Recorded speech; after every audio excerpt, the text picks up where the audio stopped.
Hello, you wonderful people, and welcome to another episode of Not Too Comic Book. This big show where I talk about TV shows that are adaptations of comic books. For today's episode, I'm going to talk about Mission Yozakura Family, Season 1, Episode 6. Great episode. A lot of really interesting things went down in this episode, so let's break it down. I like that this episode really gives us an opportunity to see even more of Shion's, like, what her thing is. Because up until now, we've seen, like, the drone, and we know she's kind of like the techie person, but we really get an insight into her whole thing. It's like, I thought that was so neat, especially finding out the video, like that little, like, I don't know if vignette's the right word, but the whole aesthetic for the ending of the episodes. I thought that was just like an aesthetic thing, like the video game aesthetic and stuff like that. It's like, no, it's specifically based around Shion's thing.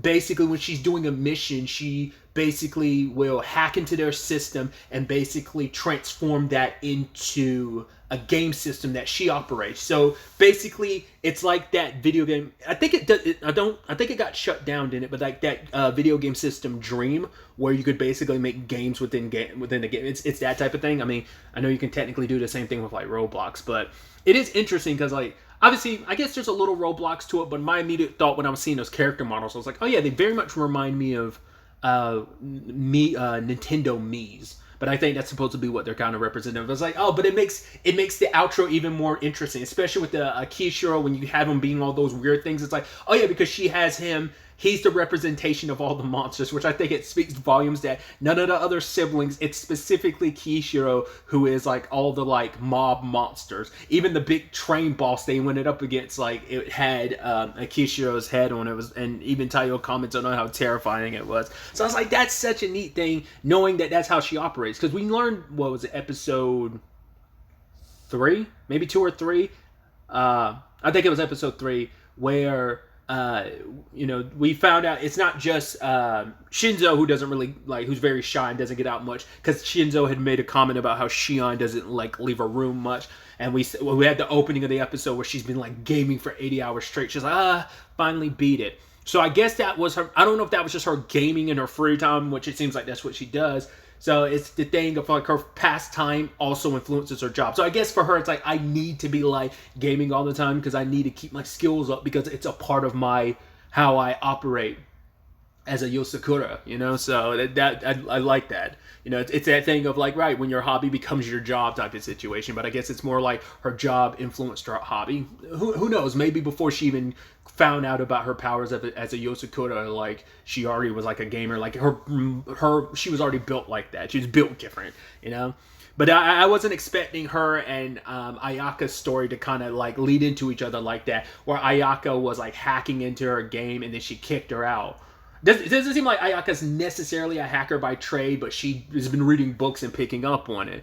So I was like, oh, interesting. Because the moment we got the introduction in the episode, I was like, oh, is Shion the person she's obsessed with? But then there's photos of Taiyo. So I was like, oh, is she actually? She is obsessed with Taiyo. Because I brought it up last episode. Like, I was like, okay, I don't think the person she's going to be obsessed with Taiyo is going to end up being Matsumi. I was wrong, but also right. So that was interesting. But it turns out her shtick is she's kind of a Black Widow. She becomes obsessed with someone, and when she does, like, she wants to kill them and stab them a whole bunch with her needles. And Taiyo has become her latest obsession, causing him Master Taiyo. But then she's also like, right, accept my feelings. Like, you should be with me instead of like her, like you're stuck with that ugly woman, Matsumi. The fact of the matter is, it has to be a situation of her like having like controlled you or mind controlled you into wanting to be with her or whatever.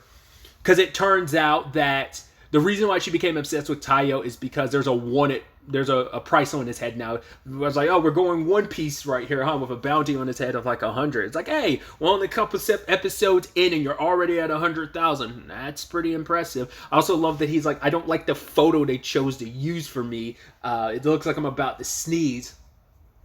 But she'd also said like this was based on the video of him that's on the dark web. So that's real. Because like I don't think I said anything about it last episode, but I just assumed like, well, that's probably not real. What I was thinking is like, that's probably not, like, I thought that was like Hoyokiyama and Kyoshiro. Like, I thought they like came up with that whole BS. And I thought that wasn't real, but I guess it really did like get on the internet. I guess Shinzo just luckily wasn't in any of that. But I guess he's also the Yosaka. I'm messing up. Sorry. Yozakuras are so well known that like there's information on everyone. Tayo's the new blood in the family, so it's kind of like, oh, who's this person? So he's been spreading around, so people are like gunning for him, and to the point that Ayaka's like, I'm not gonna let anyone else kill you before me. And so it's like, yo, Ayaka is your, like, I don't watch enough stuff to, once again, I haven't watched a lot of anime with the yandere character type. I'm used to tsunderes, but not yanderes. It's something I'm not used to. But it's like, yeah, she's definitely the yandere of this series.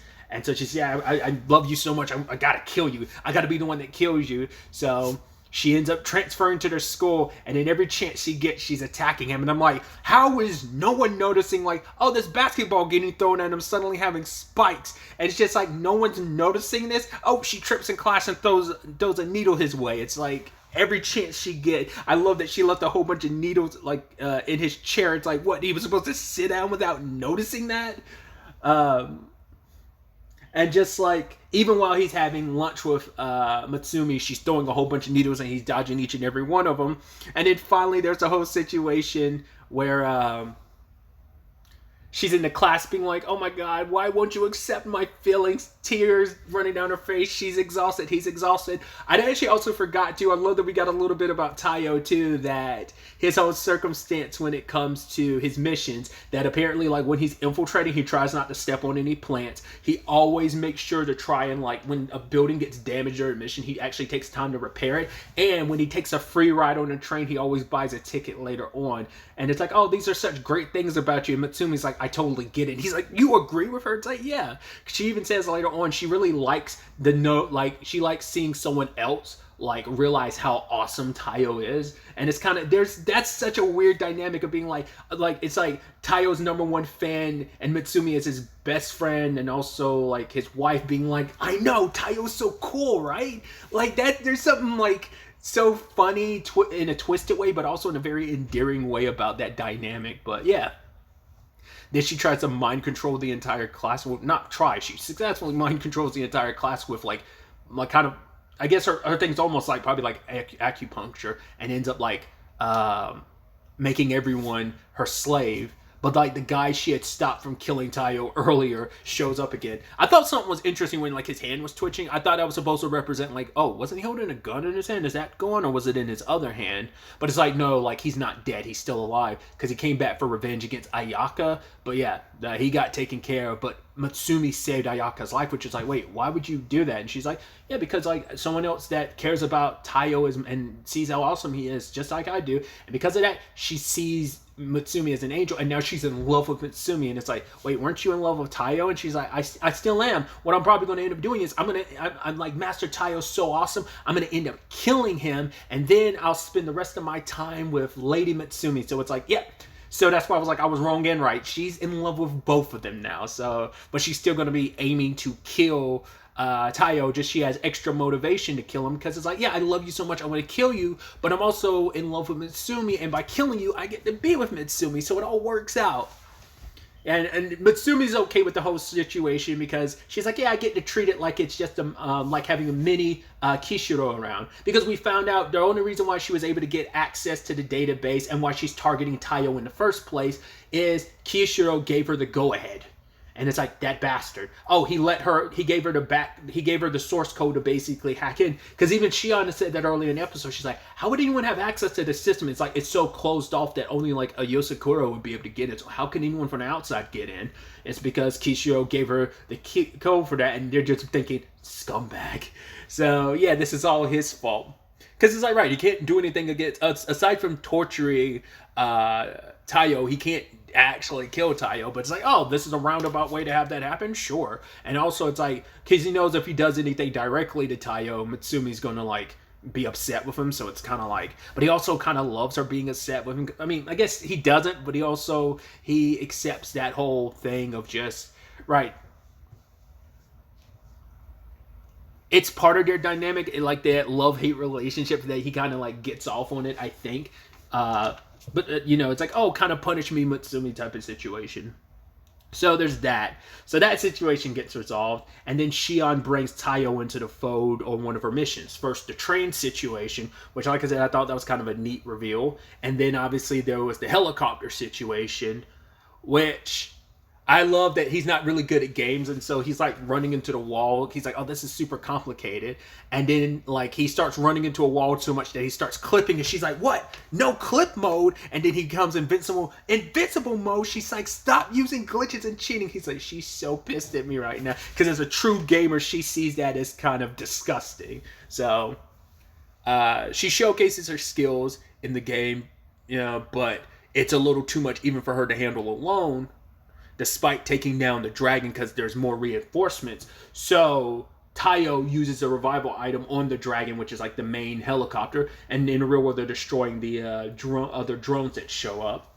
They even get backup from Ayaka because she wants to use this as an opportunity to steal some more photos, some rare information about Tayo, but she also plans on getting some pictures of Mitsumi as well. So it all works out. So I'm assuming Ayaka and Shion will probably be bumping heads more and more going forward because of this. So because of it all, they are able to work together and to successfully complete the mission. So it all works out. I did also love that Mitsumi's there being his cheerleader, being like, yeah, like apparently Shinzo was here previously and he basically was stuck for was up for 5 days straight because of Shion.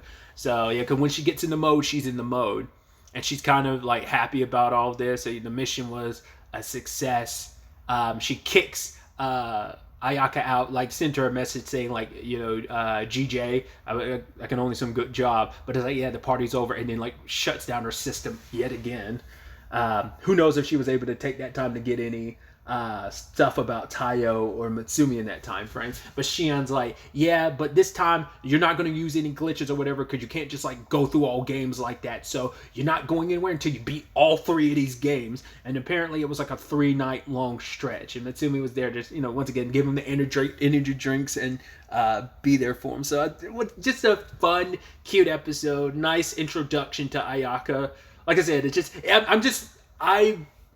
once again, you watch enough anime, you pick up on some archetypes like I did with Seiji being a detective and her like being obsessed with someone. I mean, hard eyes obviously means something, especially in the intro when she's chasing after the car. Like I said, I thought my assumption was like, right, it's probably Mitsumi, not Tayo. But now it ends up being both of them. So very interesting circumstances. It's going to be interesting to see how that dynamic plays out going forward. And based on the intro, there's 3 more characters we have to get introduced to. The 2 that seem like they might be siblings, and then like the woman with the eye patch. So who they are, what their circumstances are is going to be interesting. The woman with the eye patch seems like she might be like some official or something like that. I don't know. Because Ayaka's got the name like, what was it, Manhunter, but she doesn't like that name. She calls it a vulgar name, and that she was like, oh, that's why I'm going to put 1,000 needles in your eyes if you call me that vulgar name again. But she'll probably let that slide now because of where her and Mitsumi are. But the other 2, like, they were wearing outfits kind of similar to priests, but I don't know what that might be correlated to. And home chick with the eye patch is like, she seems like she'd be the boss of something, but I don't know. Not unless she ends up being like a Yakuza person or something like that. Like, not unless those 2 other people are spies or whatever. But, everyone there is related to the spies in some way. Because, it's not like Seiji's not an actual spy. He's a detective, but... Because I'm calling him by his first name because I'm actually blanking. Like, his last name is, like, Hokuyo. I'm blanking on it now. I'm butchering. I know it's something with, like, an H or something like that, but... Hotokiyama, I think it is. Either way, Seiji... is just a detective, but he's connected to the spies. So what if those 2 are like church people attached to the spies, and what if she's like a Yakuza person attached to it? Once again, knowing nothing, spitballing stuff, we'll see what their circumstances are, where ultimately all of this ends up taking us going forward into the next episode. But really, that's all I wanted to talk about. So the next time we meet, be happy, be safe, live life to the fullest, and enjoy it.